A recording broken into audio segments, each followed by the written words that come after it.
तो दोस्तों हम बात करने जा रहे हैं द एम्पायर ट्रेलर रिव्यू के बारे में। ये थी बाबर के भारत आने की वजह। जी हाँ, कुणाल कपूर के करियर की सबसे बड़ी चुनौती। तो आइए जानते हैं इसके बारे में। तभी OTT ZEE5 ने देसी कहानियों को कहने का बीड़ा उठाते हुए आज की पीढ़ी को बीते कल की बातें सुनाने का शानदार प्लान बनाया था, लेकिन दूसरों की नकल के जाल में दोस्तों उलझने के बाद देसी कहानियां इससे दूर हो रही हैं। और ऐसी ही एक चर्चित कहानी भारत में मुगलों के आगमन की है। जी हाँ, बाबर सिंधु नदी के इस पार क्यों आया? क्या ये उसके आक्रांता होने की पहली निशानी थी? वह वाकई अपने ही साम्राज्य में चारों तरफ से घिर चुका था? क्या उसने अपना तख्त बचाने के लिए अपनी बहन को अपने दुश्मन के हवाले कर दिया था? क्या है भारत में हमेशा एक आताई के रूप में देखे गए बाबर की असली राम कहानी? दोस्तों ऐसे तमाम सवालों को समेटने और साथ ही उनके जवाब तलाशने का बीड़ा अब उठाया है OTT Disney+ हॉटस्टार ने अपनी 8 एपिसोड की mega budget series The Empire में। जी आपको बता दें, वेब सीरीज द एम्पायर का ट्रेलर शनिवार को जारी हुआ है और ट्रेलर में दोस्तों देखकर ये तो लगता है कि वाकई में ये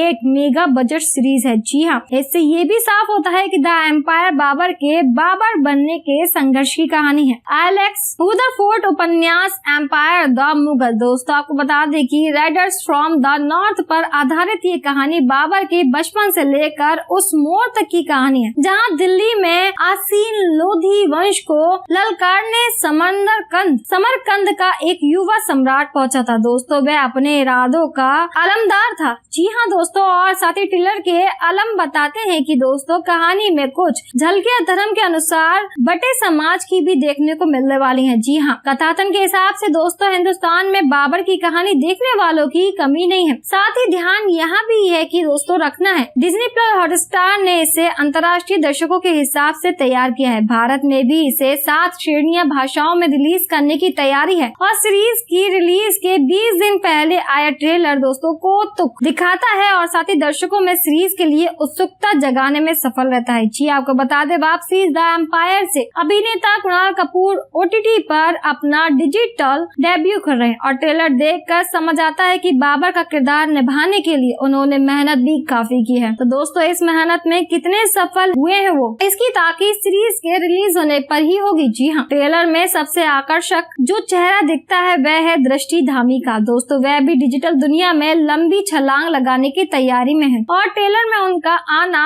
उत्प्रेरक का काम करता है। दोस्तों डीनो मोरिया यहाँ पर विलेन के किरदार में है और साथ ही शहबानी खान का उनका किरदार में हवस दिखती है। दोस्तों राहुल देव भी अपना असर छोड़ने की पूरी कोशिश करते हैं और साथ ही इन सारे किरदारों में सबसे मजबूत किरदार अगर किसी का दिखता है तो वह है शबाना आजमी। जी हाँ दोस्तों, उनका पर्दे पर दिखना ही ट्रेलर को एक अलग आभा देने में सफल रहता है। तो दोस्तों वेब सीरीज द एम्पायर का ट्रेलर तकनीकी रूप से उतना प्रभावित नहीं कर पाता है जितना उसके ऊपर खर्च बजट को लेकर इससे उम्मीद की जा सकती थी। ट्रेलर के अधिकतर दृश्य स्पेशल इफेक्ट्स के सहारे तैयार किए गए हैं और साथ ही इनके प्रकाश संयोजन की असली परीक्षा इन दृश्यों को आंखों की रिझा पाने की होगी। दोस्तों ट्रेलर का बैकग्राउंड म्यूजिक और स्टंट कोरियोग्राफी बाहुबली सीरीज की फिल्मों की याद दिलाते हैं। शो में दोस्तों कहानी के अलावा और नया क्या होगा इसे देखने का इंतजार रहेगा। क्या आपको भी इंतजार है द एम्पायर का? तो हमें कमेंट सेक्शन में कमेंट करके जरूर बताएं। लाइक शेयर करना ना भूलें। अगर अभी तक आपने हमारा चैनल सब्सक्राइब नहीं किया तो जल्दी सब्सक्राइब कर लें। Thank you.